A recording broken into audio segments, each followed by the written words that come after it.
Imagine we're on a plane to New York taking off in Los Angeles.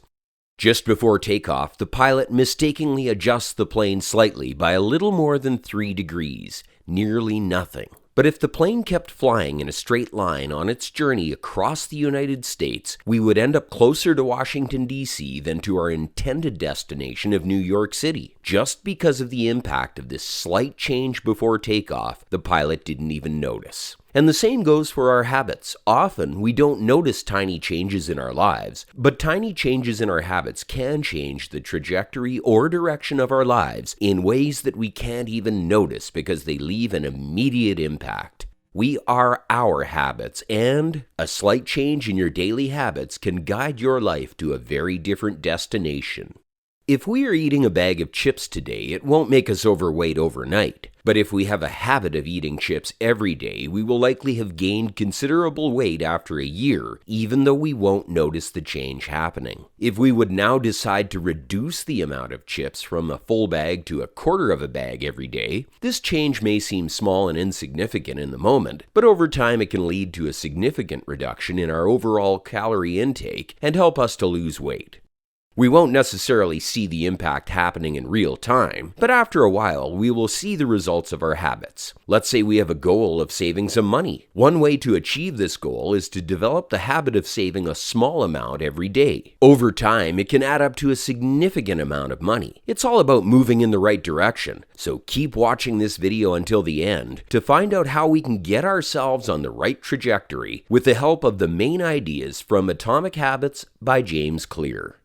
Getting 1% better every day is the secret to achieving our goals. 1% better every day for a year will compound to nearly 38 times better. The key is consistency because success is the product of daily habits, not once-in-a-lifetime transformations. When we think about progress, this is what we think should happen: linear progress. But progress rather often follows an exponential curve. Small changes in our progress are not even noticeable, but as we can barely see any results in the beginning of the process, most people fail and slip back into their old habits instead of being patient. But we have to be patient, because the most powerful outcomes of any compounding process are delayed. James Clear suggests that by consistently making small atomic changes in behavior, every one of us can achieve exponential progress towards our goals. Goals are good for setting a direction, but systems are best for making progress. That's why we have to focus on the system that leads to our goal, because our goal is important for providing us direction and motivation, but focusing too much on it can be misleading because it's all about the end result instead of the process of achieving it. Successful and unsuccessful people share the same goals, so therefore the goal cannot be what differentiates winners from losers. It is more effective to focus on developing a system of habits that will lead to the desired outcome over time. What we need for reaching our goals is a system of atomic habits. They can be our stairway to amazing results. Because atomic habits are small routines and behaviors that accumulate to produce incremental positive outcomes over time. Just as atoms are the building blocks of molecules, atomic habits are the building blocks of remarkable results.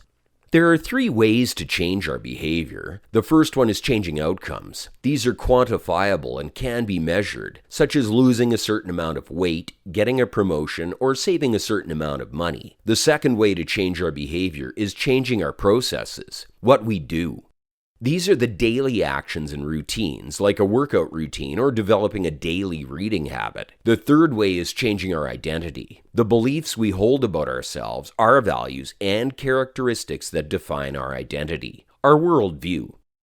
Most people focus on the outcomes, but the best way to change our habits is by focusing on the person we want to become instead of the results we want. Examples. Our goal should not be to read a book, but to change our identity to someone who reads a book. Our goal should not be to learn an instrument or run a marathon, but to become a musician or a runner. When something we want in our life becomes part of our identity, our behaviors will naturally change. Habits are behaviors that have been repeated so many times that they become automatic. They are formed and reinforced by a feedback loop which involves 4 steps: cue, craving, response, and reward. A cue is a trigger that gets us to act. A craving is a desire we want to achieve. A response is the action of the habit itself, and a reward is the positive feeling we get from completing the habit. Let's say we get hungry. That's our cue. The craving is our desire to eat something. The response could be that we make a sandwich. The reward is to eat it and satisfy our hunger. And over time, rewards become associated with cues. In this example, our habit would be eating a sandwich every time we get hungry. This would be a bad habit if we want to lose weight and stay healthy. But how can we change it into a good habit, for example, eating a salad every time we get hungry? Therefore, we have to influence the habit loop for us by using the 4 laws this book shows us. Because as we now know how habits work, we can hack the habit-forming process to get good habits to stick. The first law is to make the cue obvious. Let's say we want to learn playing the guitar. We've got the instrument, but we struggle to keep up with practice. To make the cue obvious, we have to leave our guitar somewhere we can see it. Instead of putting it in the corner, let's leave it in the middle of our living room. Thereby, our cue gets visible and unmissable. The second law is to make the craving attractive. We could listen to the piece of music we're about to learn on our guitar before starting to practice. The third law is making the response easy. We could have our music notes already within reach so that we're always ready to immediately start practicing. And law number 4, make the reward satisfying. We could reflect on our progress and improvements, or sometimes reward ourselves by buying a new music book or one day a new guitar. If we want to make a habit irresistible, we can use the concept of temptation bundling. Example, let's say we want to exercise more but get little enjoyment from working out. However, what we love to do is watching videos on YouTube. We could hack our exercise bike by putting it in front of our computer, and every time we watch, we could also cycle for a few minutes.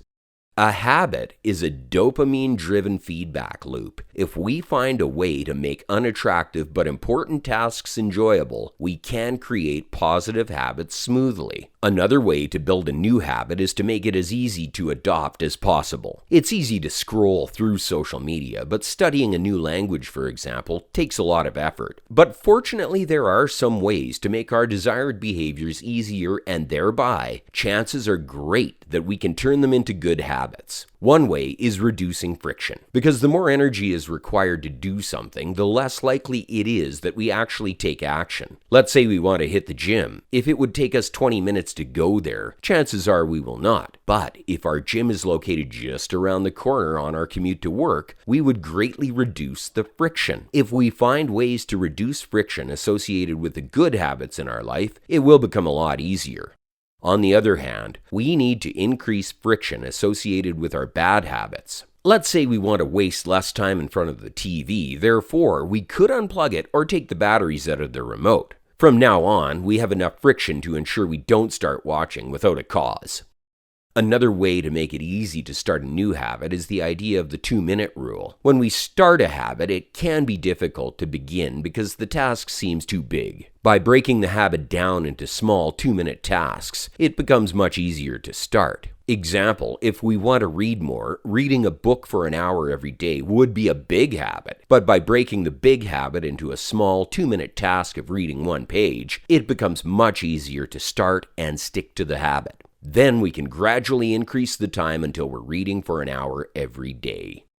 The final and most important rule to effective behavior change is making our habits immediately satisfying. We turn up at the office today, but the paycheck doesn't come until the end of the month because we live in a delayed return environment. But our brains don't work like that. We as humans evolved to cope with an immediate return environment because our distant ancestors were focused on immediate concerns like finding their next meal. And this focus can encourage bad habits. Smoking may give us lung cancer in the future, but for now, it relieves our stress and the craving for nicotine. So when we pursue habits with delayed return, we could try to attach some immediate gratification to them. What is immediately rewarded is repeated.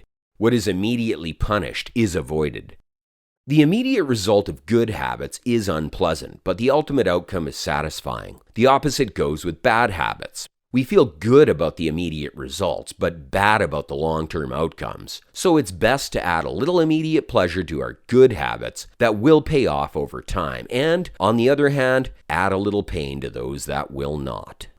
We've learned how to build good habits. Now let's take a look at how we can stick to them. The best way is to set ourselves a habit contract. This means we agree upon a negative consequence for failing to stick to our habits. If we sign the contract with a friend or our partner, it's even more effective because we care about the opinions of important people in our life. Example, the contract could include that every time we skip a workout, we have to pay $10 to the person we signed the contract with, because it is important to stick to our good habits. Even if sometimes we might have a bad day. This can happen to anyone, but we don't realize how valuable it is to just show up. So breaking the chain of continuity by skipping the workout does more damage than doing only 10 push-ups that day instead of 50. Lost days hurt you more than successful days help you. And to monitor our progress, we could keep a habit tracker, because tracking itself can become a reward. Crossing a task off our to-do list or writing an X on our calendar is satisfying. Crossing off every day we stick with our habits will feel good and keep us motivated. And always remember, it is one thing to read a book or watch our summary, but another to actually implement what we've learned into our life. Changing our life is not about making big breakthroughs or revolutionizing everything we do. It is about building a system of good habits that deliver remarkable results over time. Did this video book motivate you to build some new great habits in your life? And what are the bad habits you want to break free from? Comment below and be sure to subscribe.